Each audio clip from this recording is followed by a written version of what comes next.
तपाईँहरू गेस गर्नु कि तपाईँहरू बाटोमा हिँडिराख्नु भएको छ र पछाडिपट्टि एउटा मान्छेले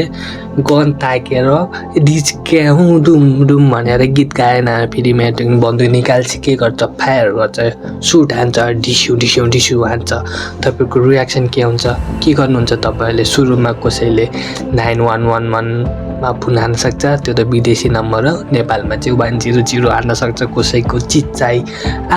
ऊ भनेर ताप होइन, बाइक भयो बाइक लिएर हिँड्ने होइन, अब गर्लफ्रेन्ड भयो गर्लफ्रेन्डलाई छोडेर हिँड्ने त्यस्तो त्यस्तो नि हुनसक्छ होइन। अब कुनै केटाहरूको रियाक्सन चाहिँ के हुन्छ, ओ म्याट नि रियल लाइफमा मुभी हेर्न पान्छ, सुटिङ हेर्न पान्छ भन्छन्। कसैले यसले प्र्याङ्क गरेको भन्न सक्छन्, कसैले ओ म्याट नि पिस्तोलले हान्दैछ पब्जीको जस्तो होइन। पब्जी खेल्ने मान्छे धेरै हुन्छन्, भनिदिन्छन् डिटेलमा म्याट कुन पिस्तोलले हानेको भने पिस्तोल 007 त्यस्तो। अब मलाई त थाहा छैन, पब्जी त खेल्छु तर म्याट त्यस्तो डिटेलमा त कसले भन्न सक्छ त होइन। त्यही भएर गाइज अब त्यस्तै इन्सिडेन्टको बारेमा म तपाईँहरूलाई एउटा कहानी भन्न लागेको छु, ध्यान दिएर सुन्नु होला भने म आशा गर्दछु।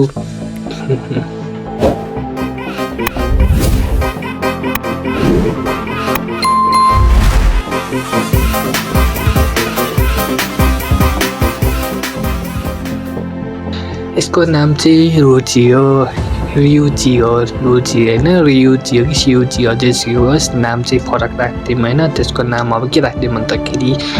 माइकल राख्थ्यौँ। माइकलको अब पहिल्यैदेखि सबैसँग मिल्ने डुल्ने त्यस्तो फ्यामिली टाइपको नेचर थियो। अनि त्यहाँ कलेज ग्रेजुएट गरेपछि, अब कलेजको नाम चाहिँ थाहा छैन फेरि है, माई मिस्टेक। मलाई सबै त थाहा हुँदैन, डिटेलमा त्यही नै भनिदिएँ। अब कलेज ग्रेजुएट गरेपछि पास भएपछि उसले चाहिँ डिसाइड गर्यो कि म चाहिँ हावै गएर म्याटोनी हावै गरेर टक्का लाएर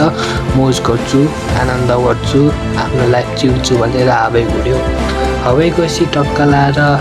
त्यसले चाहिँ एउटा रिमोट जब पनि पायो। 20 वर्षको मान्छे होइन, यसो गर्मी सर्मी नि हुन्छ होइन।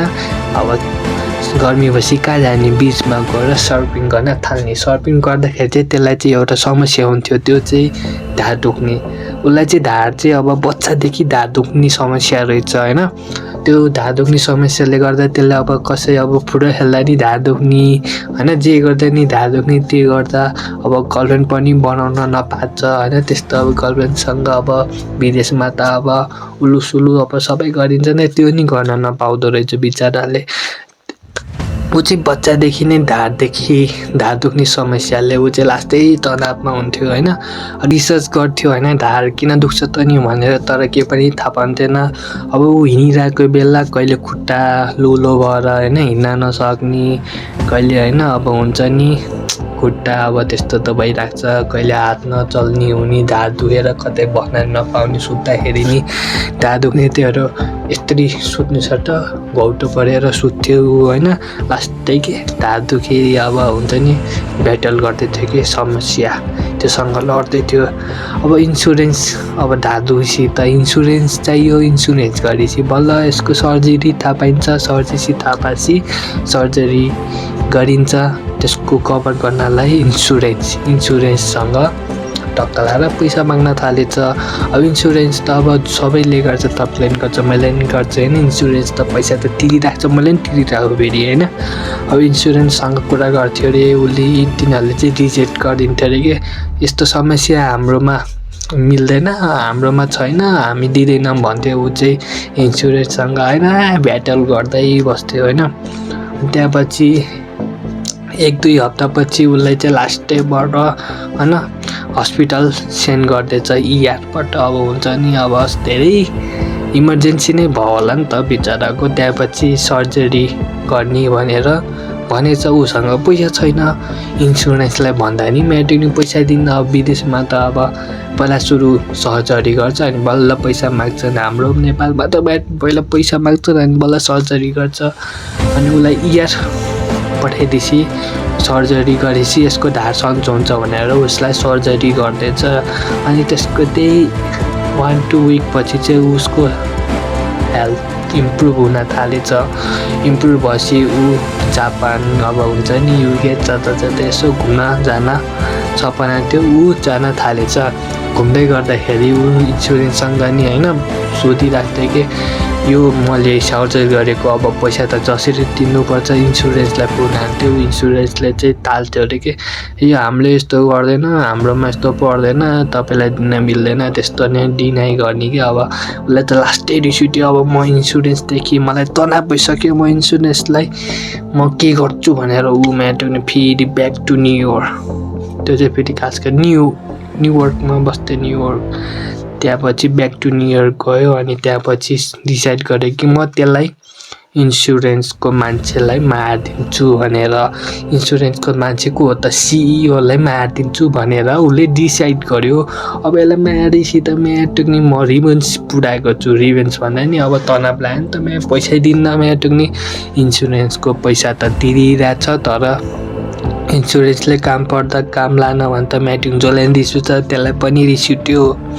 हैन माइकललाई रिस उठ्यो अनि त्यसले डिसाइड गरे कि म्याटुङले सिइओलाई खलास पारिदिन्छु भनेर अनि घर पुगेपछि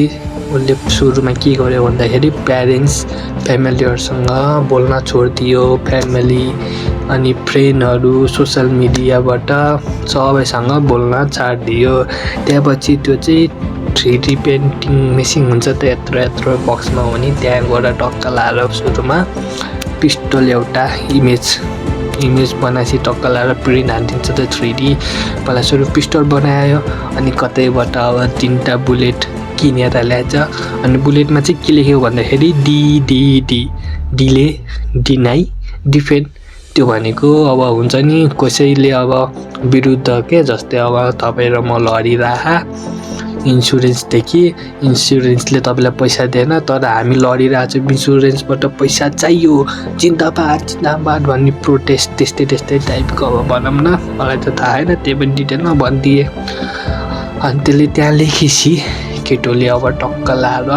पिस्तोल लियो 3टा बुलेट लियो अनि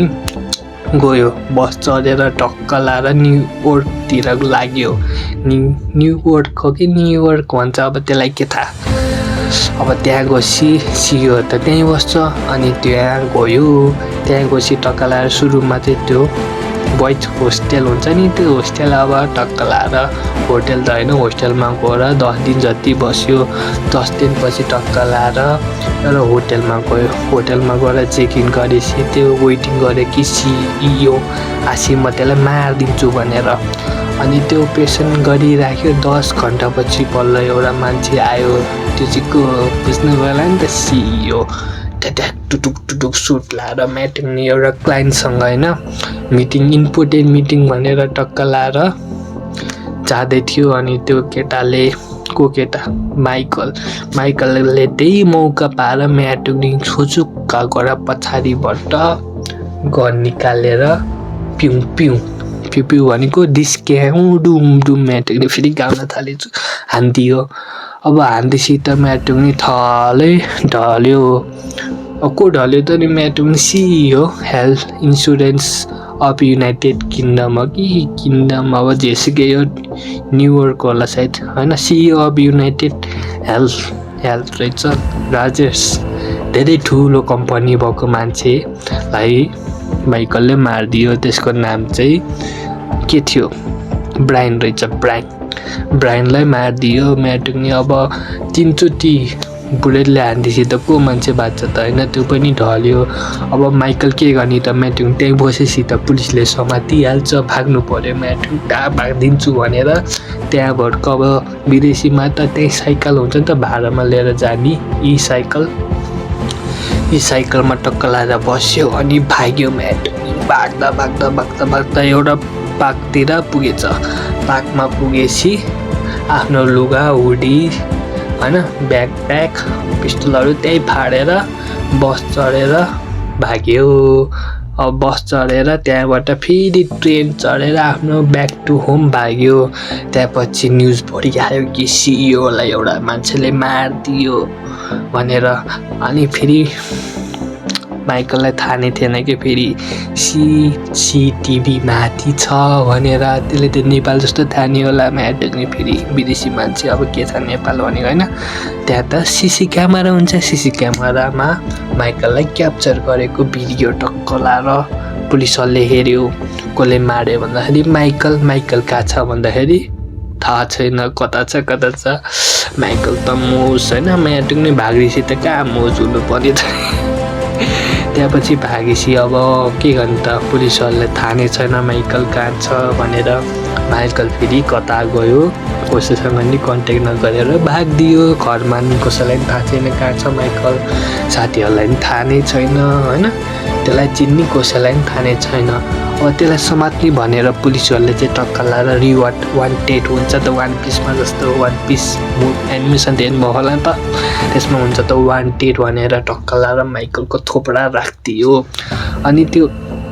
थोपडा राखिदिएर सुरुमा चाहिँ 10,000 रिवार्ड त्यसलाई समातेपछि 10,000 US डलर भनेपछि म्याटेक कति सोच्यो त आमामा नेपालीमा कति होस् थाहा नै छैन जति पनि होस् समात्यो भने त्यति पैसा पाउने भनेर तर कसैले नि ध्यान दिएनन् किनकि टक्कर तिनीहरूलाई सोचिसकेको थियो कि अब माइकलले कसलाई मार्यो ब्रायन भनेको को CEO of health insurance of न्युयोर्कतिरको न्युयोर्क भनेपछि युनाइटेड किङडमतिरको होइन अनि टक्का लाएर त्यहाँ फेरि के भन्छ भन्दाखेरि सबले अब हेल्थ इन्सुरेन्स देखेर सबलाई तनाव भइसकेको रहेछ किनकि सबलाई डिनाइ मात्रै गरेको थियो नि त माइकललाई मात्रै होइन अरूहरूलाई पनि गरेको रहेछ कि फेरि सबले त्यो इन्सुरेन्स गर्ने मान्छेहरूलाई हेट गर्थे कि किनकि तिनीहरूले पैसा दिँदैनन् पैसा मात्रै लिन्थे तर दिन्थेनन् किनकि तिनीहरूलाई म्याटर नि कसरी होस् पैसा नदिने भन्दा रहेछन् कि तिनीहरूको कम्पनीमा सबले तिनीहरूलाई हेट गर्दा रहेछन् त्यही भएर त्यसको रिस्कमा माइकलले पनि त्यसलाई मारिदियो भनेर बल्ल खाइस भनेर सबले माइकललाई हिरो ठान्न थाले सोसल मिडियामा होइन माइकलको फोटो राखेर इज द हिरो होइन अब हिरो भनेपछि म्याटुङले त सबले अब हो त नि खतरा CEOलाई मारिदियो त्यसलाई त मार्नु नै पर्थ्यो होइन त्यो त भनिहाल्छ नि अब पैसा नदिएपछि त चाहिने बेलामा होइन गाह्रो रहेछ तिनीहरूले कसरी थाहा पाए भन्दाखेरि पिस्तोलमा के लेखेको थियो पिस्तोलमा होइन बुलेटमा के लेखेको थियो डिले डिनाइ डिफेन्ड भनेपछि त्यो डिफेन्डको लागि त्यसले मारिदियो पैसा दिएन हेल्थ इन्सुरेन्सले पैसा दिएन त्यसलाई कभर गर्ने त्यस्तै धेरै मान्छेहरू थियो नि त बिचरा त्यसले ठिकै गर्यो भनेर सबैजनाले त्यसलाई हिरो ठान्न थाल्यो त्यही भएर रिवार्ड राखेर के नि काम बना जसले देखे नि यो त हिरो हो यसलाई किन समाउनु त नि वान्टेड त्यसमा पुलिसलाई किन समाउँदैन नि यसले राम्रो काम गरेको भनेर कसले नि त्यसलाई समात्न कोसिस गरेनन् ढकालेर त्यसकै अब 5 दिनपछि फेरि 5 दिनपछिको कुरा हो अब म्याटुङले माइकललाई त अब कति लुकेर बस्ने त नि त्यसलाई त भोक त लागिहाल्छ जसरी जताबाट नि किनेर खाना खानु पर्यो 5 दिनपछि माइकल कताबाट हुन्छ एउटा स्टोरमा जान्छ त्यहाँबाट के खाने भनेर पिज्जा बर्गर त्यही त होला नि अब पैसा छ होला नि त त्यसै त भागेन होला टक्का लाएर सपमा पस्दाखेरि त्यहाँको एउटा बुढोले यसलाई त मैले कता हो देखेँ जस्तो रहेछ भनेर सोचेछ अनि टक्का लाएर त्यहाँको स्टाफलाई भन्दैछ स्टाफले चाहिँ त्यहाँबाट फोन हान्न पाएन पुलिसहरूले त्यो माइकललाई घेरेर च्याप्प समातेर त्यहाँबाट के भन्छ माइकल जेलमा गन्छ अनि कहानी फिनिस भन्छ तपाईँले यो स्टोरीबाट के बुझ्नुभयो मलाई पनि थाहा छैन